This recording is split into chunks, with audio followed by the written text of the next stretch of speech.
So the formal letter, when we write a formal letter, we usually want to request information to apply for a job, of course, or to complain.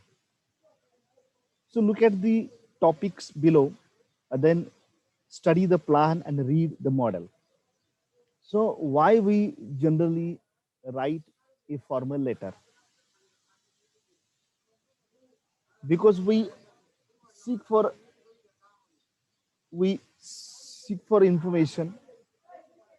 We're asking for information. Then we may have to ask for a job, and of course, to give a complaint. We are complaining about something.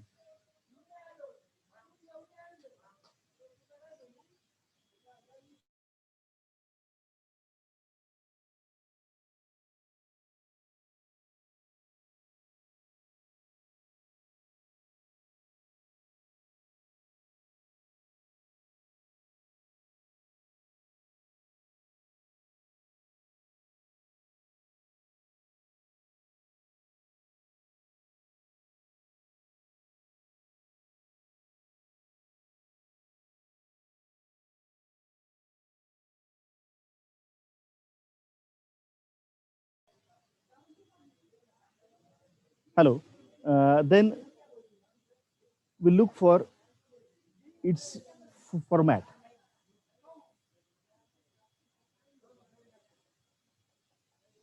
So you can see the parts of the letter that are the first details, the address, then the inside address. You can see first that to whom we are writing the letter, who is writing the letter, then to whom that letter is written. Okay, so this first type of address is the address of the receiver, then the address, then the date is given. Okay, and then you will find the inside address. There are two kinds of addresses. Now it is the address of the receiver, and the first address is of the sender itself. Okay, means it is the receiver one. Okay, no, the receiver is here below, and it is that the person who is writing the letter, that is given at the first, then the date, and then the inside address. Okay, and then the salutation, dear Mr. Taylor, and then the opening of the letter. Here, the opening paragraph, then the body of letter, then the conclusion, and the closing. Okay, so these are the specific things about a letter, a formal kind of letter. You can see it again here. The first type of address, that is the address of the sender, then the date, then the address of the receiver, जे ज्यांना ते पत्र आपण काय करणार आहोत, पाठवणार आहोत, तर त्यांचं ऍड्रेस त्या खाली येणार आहे. त्यानंतर आपलं जे काय सॅल्युटेशन असणार आहे, डिअर सर, डिअर मॅडम वगैरे या स्वरूपाचं, तर डिअर मिस्टर टेलर बघा, तर त्यांना आपण पत्र पाठवतोय.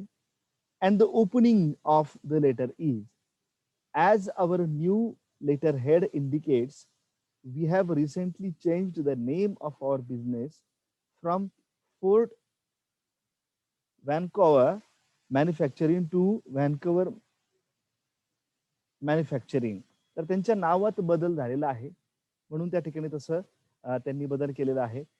That has been no change in management, and we will be providing the same products and a fine service on which we have built our reputation in the industry. We would appreciate it if you would bring this announcement to the attention of the accounts payable department and direct them accordingly. So what we are dealing with, what we are going to do, that is said here in the body of the letter. And then how to conclude with. So that is the conclusion is given, and the conclusion is thank you for being one of our valued customers. We appreciate your cooperation in this matter. So it is about the conclusion, and it then comes to, yes, the closing part, that is yours sincerely, yours truly, yours faithfully. Okay, and the name of that person and its designation is also given. So you may find that there is no mention of subject, but here the opening is a kind of subject, that what we are going to deal and what is our business to write the letter. म्हणजे आपण ते पत्र का लिहितोय, कशासाठी लिहितोय, हे ज्यावेळेस आपण त्यामध्ये सांगतोय, that is nothing but this subject of the letter. बरोबर. आता हा एक फॉर्मॅट झालाय. This is just one format, and you will find all that the written part that you can see, you can observe, it is in the left side. बरोबर. हे सर्व तुम्हाला डाव्या साईडला दिसतंय. Am I right or wrong? Hello. Yes, sir. हा, हे जे काही सर्व लिहिलेलं आहे जे तुम्हाला डाव्या साईडला दिसेल लिहिलेलं, that is what, that is the block style of writing letter और ब्लॉक स्टाईल लेटर रायटिंग. आणि ही जी ब्लॉक स्टाईल लेटर रायटिंग आहे, यात तुम्हाला असं दिसेल की सर्व तुम्ही डावीकडे लिहिलेलं असतं. तर ही एक पद्धत आहे आणि सध्या सगळीकडे हीच पद्धत वापरली जाते, block style letter writing. In case of the formal letter and in case of the informal letter, दोन्ही बाबतीत काय होतं की अशा स्वरूपाचं लिहिलं जातंय. फक्त वरचं जे काही जो ऍड्रेस आहे, ऍड्रेस ऑफ द सेंडर, हा जर सोडला तर बाकी सगळं तुम्हाला ते लेफ्ट साइडला दिसेल. Okay, now will turn to the next slide. But before that, I just wanted to make a screenshot of the participants in this lecture.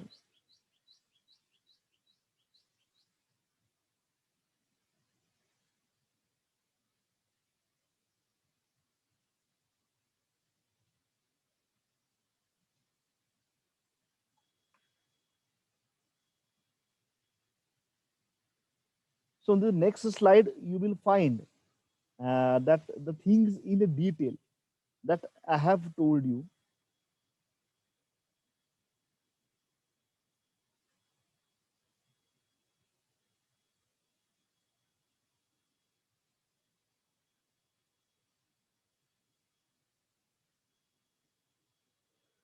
So the very first part here, formal letter details, address of person writing the letter.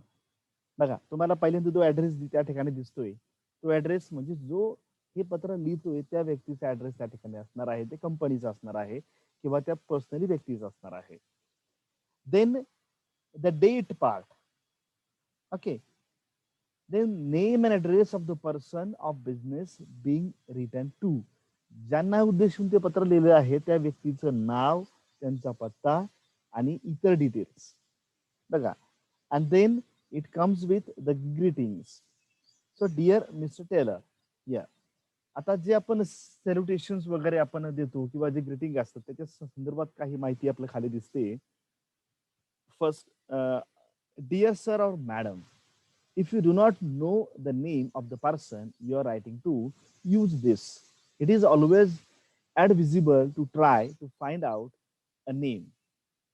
किंवा dear sir oblique madam असं जर आपण लिहिलं तर ते कुणालाही applicable होऊ शकतं. त्या व्यक्ती आपल्याला त्या व्यक्तीचं नाव माहित नसेल किंवा ती व्यक्ती स्त्री आहे की पुरुष आहे हे जर आपल्याला माहिती नसेल, तरीही आपण काय करू शकतो, त्यासाठी तसं अननोन ऍड्रेस वापरू शकतो. किंवा जर आपल्याला इन केस त्यांचं नाव माहीत असेल तर आपण काय करू शकतो, तर त्यांच्या नावाचा त्या ठिकाणी आपण उल्लेख करू शकतो. जसं की dear Mr Jenkins, if you know the name, use the title Mr., Mrs., Ms. or MS or Doctor and the surname only. तर त्यांचं जे काय असं टायटल असेल मिस्टर मिसेस किंवा डॉक्टर वगैरे इन द सेन्स, आणि त्यानंतर सरनेम ही त्या ठिकाणी लिहिणं असेल. Okay. If you are writing to a woman and do not know if she uses Mrs or miss, you can simply use miss. का मिसेस आणि मिस यापेक्षा जो मिस आहे हा त्याचा वेगळा अर्थ होतो, आणि त्यामुळे ते कुणालाही जसं आपण म्हणजे श्रीमती म्हणून जे आपण म्हणतो, तर ते कदाचित काय होतं त्या ठिकाणी जास्त ऍप्लिकेबल किंवा सुटेबल असेल, which is for married and a single woman. Okay, ते दोन्हीसाठी मॅरिड अँड सिंगल विमेन यासाठी ते वापरलं जातं. Then the opening of the letter.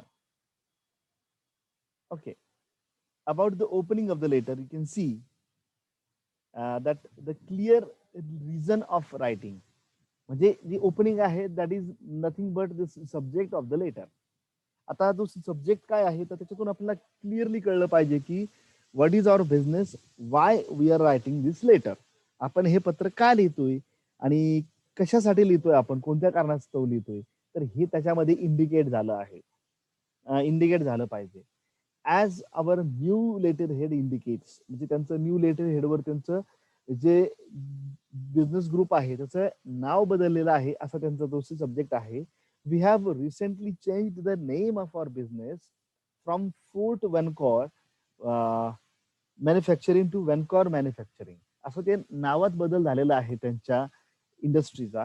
तर हा जे आहे तर reason, that reason should be clearly stated of your letter. तर त्या आपल्या लेटरचं जे रिझन आहे तर ते स्पष्टपणे आपण सांगितलं गेलं पाहिजे at the beginning, at the opening of the letter. Okay. The next, the body of the letter here. So relevant information and questions. तर त्यामध्ये जी इन्फॉर्मेशन आहे the body of the letter, तर यात जी रिलेव्हंट माहिती आहे त्यातले कसा बदल झालेला आहे, कोणत्या स्वरूपात बदल झालेला आहे, काय बदल झालेला आहे आणि काय झालेलं नाही, तर हे सर्व यात तुम्हाला झालेलं दिसेल की there has been no change in management and we will be providing the same products and fine service on which we have build our reputation in the industry. आमचं जे अगोदरच्या ज्या सर्व्हिसेस वगैरे होत्या आणि जे आमचं मॅनेजमेंट होतं त्यात कोणत्याही स्वरूपाचा बदल झालेला नाही असं ते मेन्शन करतायत. म्हणजे काय बदल झालेला आहे आणि काय बदल झालेला नाही हे त्याच्यात काय केलेलं आहे, it is mentioned clearly. Okay. And that is what it is given, the prior information is given here.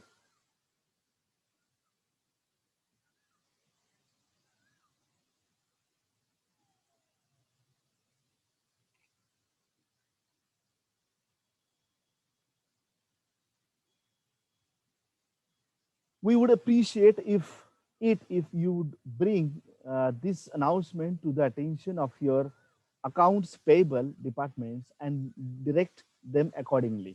म्हणजे जे काही पुढचं जे काही तुमचे ट्रान्झॅक्शन वगैरे होणार आहे किंवा जे व्यवहार वगैरे होणार आहे त्यासाठी जी महत्वाची इन्फॉर्मेशन तुम्हाला लागणार आहे तर त्यासाठी नक्कीच हे काय होणार तुम्हाला उपयुक्त होणार आहे. This information would be appropriate and would be important for future business. Then the conclusion part of the letter. So request for fast reply and polite finish. म्हणजे आम्ही तुमच्या उत्तराच्या प्रतीक्षेत आहोत की तुमच्यापर्यंत मेसेज पोहोचला आहे किंवा काय, की तुम्हाला ती माहिती कळली आहे आणि ते तुमच्यासाठी उपयुक्त ठरलं आहे असं काहीतरी आपल्याला त्याच्यामध्ये यायला हवं असतं आणि अशा रीतीने आपण पत्र पूर्ण करत असतो. So request for fast reply and polite finish. So this is what you are going to write in the conclusion that thank you for being one of our valued customer. तुम्ही आमच्या संपर्कात असल्यामुळे आमचे एक कस्टमर असल्यामुळे तर आमच्यासाठी तुम्ही खूप मौल्यवान आहात वगैरे असं म्हणून we appreciate your cooperation in this matter. तर तुम्ही ह्या बाबतीत आम्हाला योग्य ती मदत करावी, सहकार्य करावे, कृपया सहकार्य करावे अशी आपण त्याच्यामध्ये काय करतो, विनंती वजा आपण माहिती यात देत असतो. And then the final part of the letter, that is the closing of the letter. Here yours sincerely, त्या व्यक्तीचं नाव Al Olsen, president Wencor manufacturing. तर त्याचे जे अध्यक्ष आहेत, प्रमुख आहेत, तर त्यांच्याकडून ते आलेलं आहे. आता एंडिंग ऑफ अ लेटर, तर एंडिंगला काय येतं या ठिकाणी, तर युअर्स फेथफुली आपण असं म्हणतो. ते केव्हा म्हणायचंय, if you do not know the name of the person end the letter this way. जर तुम्हाला त्या व्यक्तीचं नाव माहित नसेल अशा वेळेस तुम्ही युअर्स फेथफुली असं म्हणतात. जर तुम्हाला त्या व्यक्तीचं नाव माहित असेल तर त्यावेळेस तुम्ही युअर सिन्सिअरली असं म्हणायचंय. Okay. And your signature means your name is sufficient there. If your letter is hand written then you may insert your signature over there in the letter. Sign your name, then print it underneath the signature. If you think the person you are writing to might not know whether you're male or female, you put the title in brackets after your name. तर मग त्यांना जर ती आपली माहिती, personal माहिती जर जास्त उपयुक्त नसेल, गरजेची नसेल, अशा वेळेस तुमचं जे टायटल वगैरे आहे ते सगळं ब्रॅकेटमध्ये पण लिहिलं जाऊ शकतं, तुमचं नाव वगैरे, आणि तुमची सहीच फक्त बाहेर असते. तर अशा स्वरूपाचं याच्यामध्ये असेल. आणि लेटर मध्ये लिहिणारा काही लँग्वेज पार्ट पण तितकाच महत्वाचा असतो. Some useful language material are given here. तर आपण पत्राची सुरुवात करताना किंवा एंड करताना किंवा काही माहिती आपण इन्फॉर्म करत असताना किंवा इन्फॉर्मेशन मागत असताना ही काही जे काही सेंटेन्स बिगिनिंग आहे ते तुम्हाला उपयुक्त ठरतील. ओके.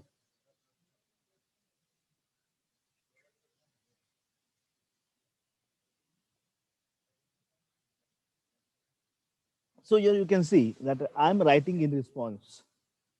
तर आपण पत्रास सुरुवात करतोय, आपण कशा संदर्भात, एखादं ऍडव्हर्टिजमेंट असेल आणि त्याला म्हणून जर आपण उत्तर देत असू तर अशा वेळेस आपल्याला काय इथे I am writing in response याने आपण सुरुवात करणार आहोत, डॅश डॅश डॅश. किंवा I am writing to complain about. जर आपण एखादी तक्रार नोंदवत असू तर आपण अशा स्वरूपात काय करणार आहे त्याची आपण इथे हे वाक्य मी सुरुवात करणार आहोत. Then I read your advertisement for. तर एखादी विशिष्ट जाहिरात असेल आणि त्या जाहिरातीच्या संदर्भात तुम्ही काय करत आहात, तिथे जर काही अप्लाय करत असाल तर अशा वेळेस तुमची द फर्स्ट लाईन काय असणार आहे, या स्वरूपाची असणार आहे. I would be grateful for information about. Yes. आणि ज्यावेळेस तुम्ही तुमच्या बद्दलची जी इन्फॉर्मेशन तुम्ही तिथे शेअर करत असाल तर काही तुम्हाला माहिती द्यायची असेल एखाद्या डिपार्टमेंटला किंवा एखाद्या हेड यांना द्यायची असेल, I would be grateful to for information about. किंवा काही इन्फॉर्मेशन घ्यायची असेल कुणाकडून, किंवा कुड यू टेल मी इफ, अशा म्हणजे प्रश्नार्थक वाक्याने सुद्धा तुम्ही सुरुवात करू शकता. किंवा I wish to find out more about. म्हणजे तुम्हाला काय करायचं, तुम्हाला इन्फॉर्मेशनच घ्यायची आहे काही आणि ती इन्फॉर्मेशन तुम्ही मागत असाल तर अशा वेळेस अशी आपल्याला तिथे टॅगलाईन वापरता येऊ शकेल. I look forward to receiving a reply.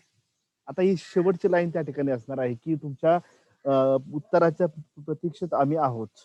I look forward to receiving a reply.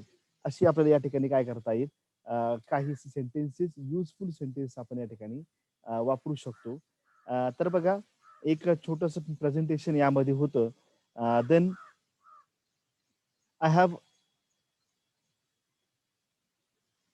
अनादर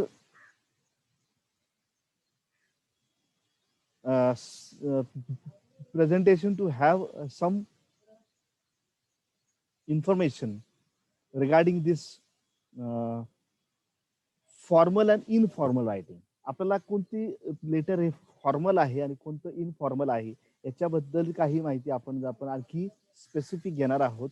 तर ते प्रेझेंटेशन आता मी तुम्हाला काय करतो या ठिकाणी शेअर करतोय.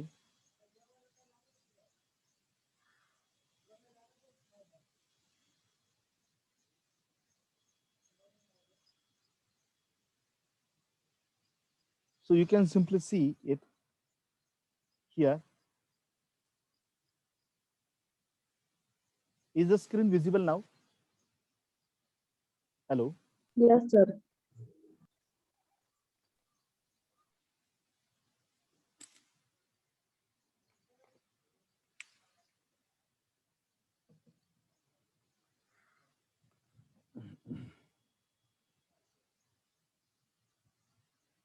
Letter writing.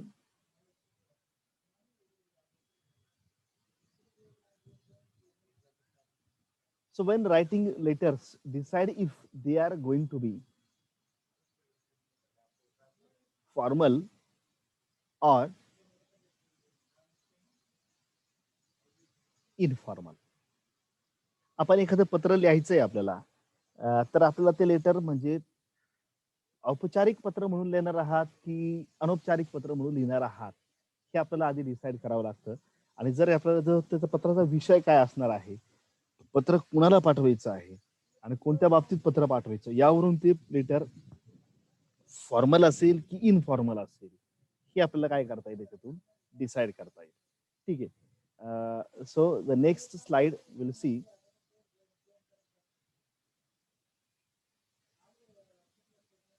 Formal letter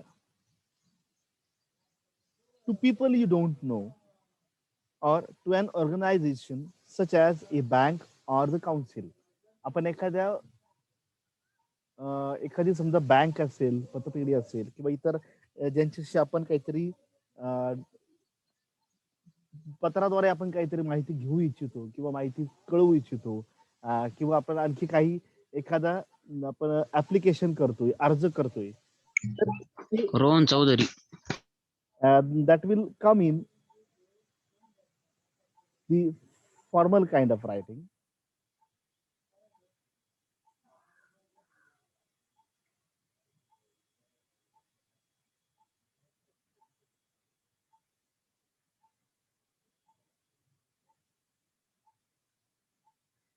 Then possibly letters of complaint and letters of asking for information.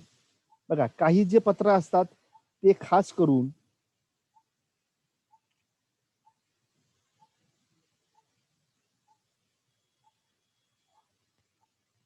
एखादी तक्रार नोंदवायची असेल किंवा काही माहिती मागवायची असेल, अशा स्वरूपातच काय केलं जातं, माहिती मागवली जाते.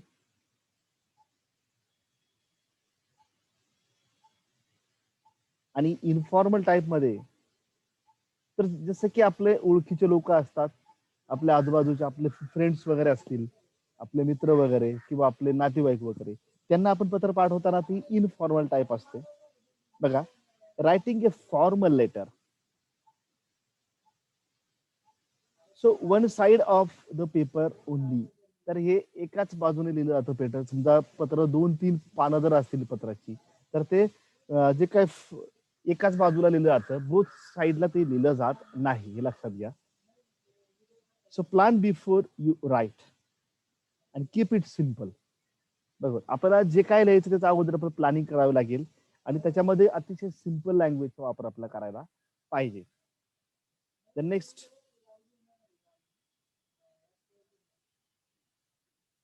बघा, तर यामध्ये पण तुम्हाला दिसेल की ते ऍड्रेस या ठिकाणी आहे, त्यानंतर डेट आहे आणि त्यानंतर परत एक ऍड्रेस आहे. तर हा वरती असलेला जो सेंडरचा ऍड्रेस आहे, त्यानंतर डेट आहे आणि त्यानंतर रिसिव्हर ऍड्रेस आहे किंवा ज्यांना पाठवायचा तो इनसाइड ऍड्रेस म्हणून तर आपल्याला म्हणता येईल. Then you will find here the greetings or the salutations.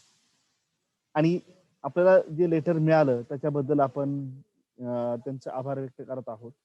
आणि पुढे तुम्हाला याची, बघा, एकदम सिंपल मॅटर आहे. I am afraid I cannot agree with your letter. I have studied my bank statement and still cannot find the charges you say are outstanding. This is the third letter I have sent, and if no action is taken within the next 5 days, I will contact my solicitor. I hope this matter will be settled as soon as possible. Yours faithfully, आणि काय असेल ते. तर हे एक प्रकारचं तक्रार पत्र आहे, इट्स अ कंप्लेंट लेटर, आणि म्हणून ते त्या स्वरूपाचं आहे. तर माझे असे पैसे कट झालेले आहेत बँकेच्या माझ्या अकाउंट मधून. तर ते का कट झाले याचे तुम्ही एकतर विवरणपत्र द्या किंवा त्याचं स्टेटमेंट मला मिळायला हवं आणि त्याचं रिझन मला कळायला हवं. बरोबर. So that information is given here.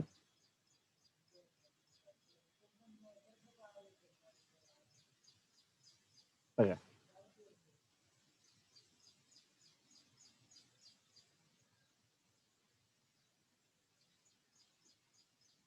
यात थोडं जरा अॅनिमेशनचा वापर केलेला दिसतोय.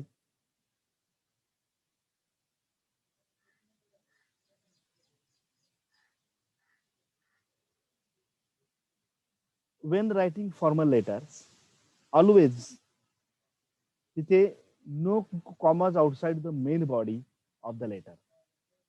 तर त्याच्या बाहेर किंवा जो लेटरचा जो मायना आहे त्याच्या शक्यतो बाहेर जाऊन लिहायचं नाहीये.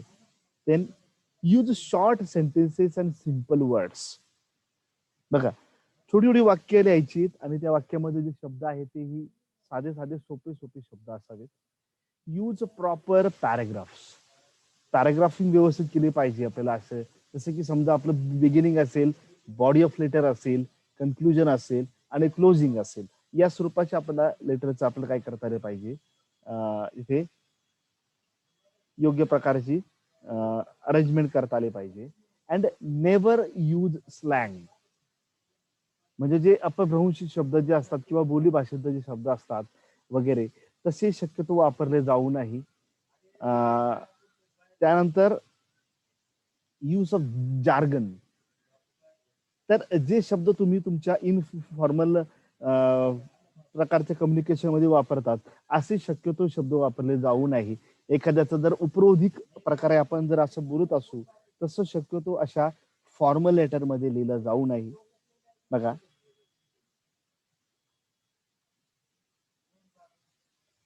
देन इथे तुम्हाला काही एक्सरसाइज दिलेले आहेत.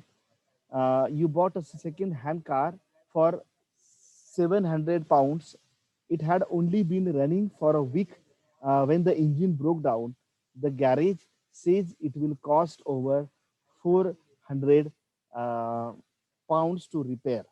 So write a letter to the garage where you bought the car asking for your money back, to your solicitor explaining what has happened and asking for advice, and to a friend explaining what has happened. म्हणजे एक प्रकारचं complaint letter जे आहे तेही तुम्हाला यामध्ये काय होतंय असं लिहिता येईल. तर यातलं एखादं पत्र तुम्हाला लिहिता यायला हवं तर आपल्याला ते पैसे परत घ्यायचे आहे त्या व्यक्तीकडून. तर अशा इन केस आपल्याला काय करा तुम्ही, write a letter to the garage where you bought the car asking for your money back. तर तुम्हाला ते पैसे परत हवेत अशा स्वरूपात काय करायचं तुम्ही, तर ते लेटर लिहायचं आहे. ठीक आहे. तर आपण एक 5-6 मिनिट राहिले आहेत. लेटर रायटिंग बद्दल कोणाला काही अडचण आहेत का? Any problem or any suggestion? Do you have any queries? No, sir. तर मग ह्या विषयावर तुम्हाला पत्र लिहिता यायला पाहिजे. तर तसं पत्र लिहिता येईल तुम्हाला. किमान याच्यातलं जे स्पेसिफिकेशन आहे ते आपल्याला माहिती असावीत आणि त्याची प्रॅक्टिस व्हावीत म्हणून तसं या स्वरूपाचं एक लेटर तुम्हाला लिहायचं आहे. हे जे प्रेझेंटेशन आहेत हे मी तुम्हाला ग्रुपवरती शेअर करणार आहेत. तुमच्या माहितीसाठी, तुमच्या उपयोगासाठी पाठवले जातील. आणखी एक याच्यावरती खास करून बिझनेस लेटरच्या संदर्भात एक प्रेझेंटेशन मी परत घेणार आहे. कदाचित उद्या लेक्चर होईल की नाही तुम्हाला सकाळी कळेल. लिंक जर आली सकाळी तर कळेल. जर समजा लेक्चर जर घेता नाही आलं उद्या तर आपण सोमवारी लेक्चर घेणार आहोत. ठीक आहे. आपल्या तसं वेळामध्ये तसे पहिले 4 लेक्चर हे आपल्या विषयाचेच असतात. सोमवार, मंगळवार, बुधवार, गुरुवार. बरोबर ना? पहिले 4 दिवस आपले लेक्चर्स असतात ना.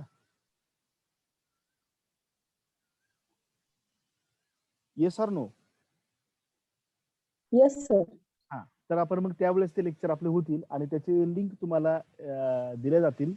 तर आपण त्यावेळेस ते घेणार आहोत आणि जे अगोदरचे आपले टेक्स्ट झालेले असतील तर त्यावरतीही मी तुम्हाला मल्टिपल चॉईस क्वेश्चन जे आहेत आपले ऑब्जेक्टिव्ह टाईप, तर यावरती आपले काही सराव व्हावा म्हणून तुम्हाला त्या प्रकारची पण काही नोट्स त्याच्या PDF मी तुम्हाला शेअर करणार आहेत. आणि इन केस त्याच्या काही गुगल लिंक्स असतील त्याही गुगल फॉर्म्सच्या पण तुम्हाला पाठवल्या जातील. So today we will stop here. Have a nice day to all of you. Be safe, be at home, and be happy. We will Same here, sir.